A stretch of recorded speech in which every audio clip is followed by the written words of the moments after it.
ओम श्री गुरुभ्यो नमः। శ్రీమద్భగవద్గీత 14వ అధ్యాయం గుణత్రయ విభాగ యోగం 18వ శ్లోకము. ఊర్ధ్వం గచ్చంతి సత్వస్థా మధ్యే తిష్టంతి రాజసాః జఘన్యగుణవృత్తిస్థా అధో గచ్చంతి తామసాః. సత్వగుణములో స్థితమై ఉన్నవారు ఉన్నత స్థాయికి వెళతారు. రజోగుణములో స్థితమై ఉండేవారు మధ్యస్థాయిలోనే ఉండిపోతారు.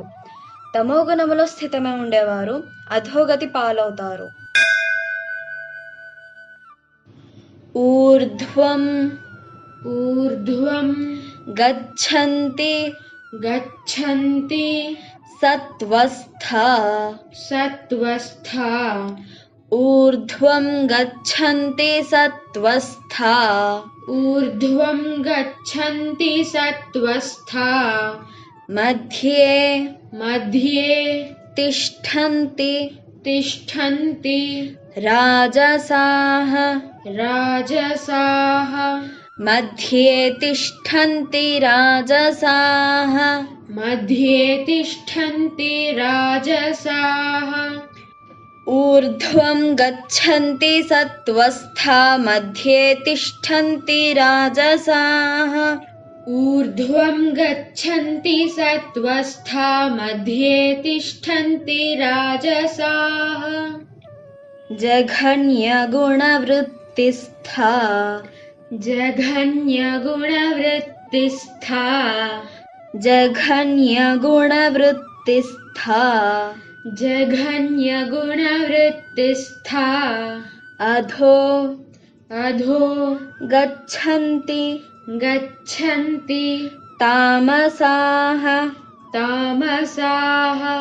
అధో గచ్చంతి తామసాః अधो गच्छन्ति तामसाः జఘన్యగుణవృత్తిస్థా అధో గచ్చంతి తామసాః जघन्यगुणवृत्तिस्था अधो गच्छन्ति तामसाः ఊర్ధ్వం ऊर्ध्वं గచ్చంతి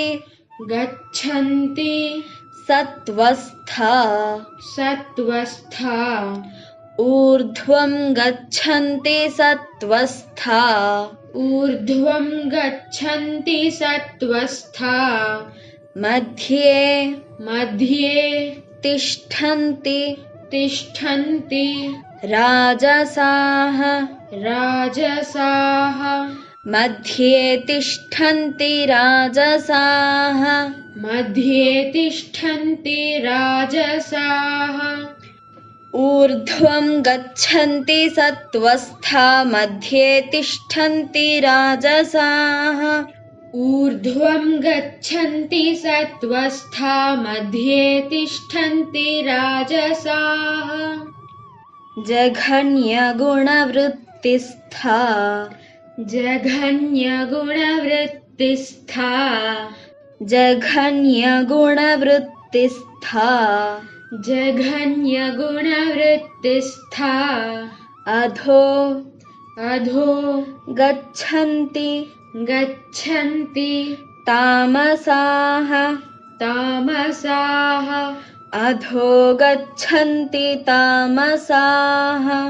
अधो गच्छन्ति तामसाः జఘన్యగుణవృత్తిస్థా అధో గచ్చంతి తామసాః जघन्यगुणवृत्तिस्था अधो गच्छन्ति तामसाः ఊర్ధ్వం గచ్చంతి సత్వస్థా ऊर्ध्वं गच्छन्ति सत्वस्था మధ్యే తిష్టంతి రాజసాః मध्ये तिष्ठन्ति राजसाः जघन्यगुणवृत्तिस्था जघन्यगुणवृत्तिस्था अधो गच्छन्ति तामसाः अधो गच्छन्ति तामसाः ऊर्ध्वं गच्छन्ति सत्त्वस्था ऊर्ध्वं गच्छन्ति सत्त्वस्था मध्ये तिष्ठन्ति राजसाः मध्ये तिष्ठन्ति राजसाः जघन्यगुणवृत्तिस्था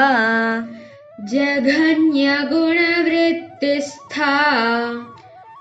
अधो गच्छन्ति तामसाः अधो गच्छन्ति तामसाः ऊर्ध्वं गच्छन्ति सत्त्वस्था मध्ये तिष्ठन्ति राजसाः ऊर्ध्वं गच्छन्ति सत्त्वस्था मध्ये तिष्ठन्ति राजसाः जघन्यगुणवृत्तिस्था अधो गच्छन्ति तामसाः जघन्यगुणवृत्तिस्था अधो गच्छन्ति तामसाः ऊर्ध्वं गच्छन्ति सत्त्वस्था मध्ये तिष्ठन्ति राजसाः ऊर्ध्वं गच्छन्ति सत्त्वस्था मध्ये तिष्ठन्ति राजसाः जघन्यगुणवृत्तिस्था अधो गच्छन्ति तामसाः जघन्यगुणवृत्तिस्था अधो गच्छन्ति तामसाः ऊर्ध्वं गच्छन्ति सत्त्वस्था मध्ये तिष्ठन्ति राजसाः जघन्यगुणवृत्तिस्था अधो गच्छन्ति तामसाः ऊर्ध्वं गच्छन्ति सत्त्वस्था मध्ये तिष्ठन्ति राजसाः जघन्यगुणवृत्तिस्था अधो गच्छन्ति तामसाः ऊर्ध्वं गच्छन्ति सत्त्वस्था मध्ये तिष्ठन्ति राजसाः जघन्यगुणवृत्तिस्था अधो गच्छन्ति तामसाः ऊर्ध्वं गच्छन्ति सत्त्वस्था मध्ये तिष्ठन्ति राजसाः जघन्यगुणवृत्तिस्था अधो गच्छन्ति तामसाः ऊर्ध्वं गच्छन्ति सत्त्वस्था मध्ये तिष्ठन्ति राजसाः ऊर्ध्वं गच्छन्ति सत्त्वस्था मध्ये तिष्ठन्ति राजसाः जघन्यगुणवृत्तिस्था अधो गच्छन्ति तामसाः जघन्यगुणवृत्तिस्था अधो गच्छन्ति तामसाः ऊर्ध्वं गच्छन्ति सत्त्वस्था मध्ये तिष्ठन्ति राजसाः ऊर्ध्वं गच्छन्ति सत्त्वस्था मध्ये तिष्ठन्ति राजसाः जघन्यगुणवृत्तिस्था अधो गच्छन्ति तामसाः जघन्यगुणवृत्तिस्था अधो गच्छन्ति तामसाः ऊर्ध्वं गच्छन्ति सत्त्वस्था मध्ये तिष्ठन्ति राजसाः ऊर्ध्वं गच्छन्ति सत्त्वस्था मध्ये तिष्ठन्ति राजसाः जघन्यगुणवृत्तिस्था अधो गच्छन्ति तामसाः जघन्यगुणवृत्तिस्था अधो गच्छन्ति तामसाः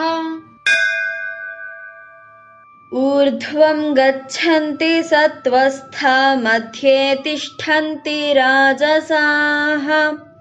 जघन्यगुणवृत्तिस्था अधो गच्छन्ति तामसाः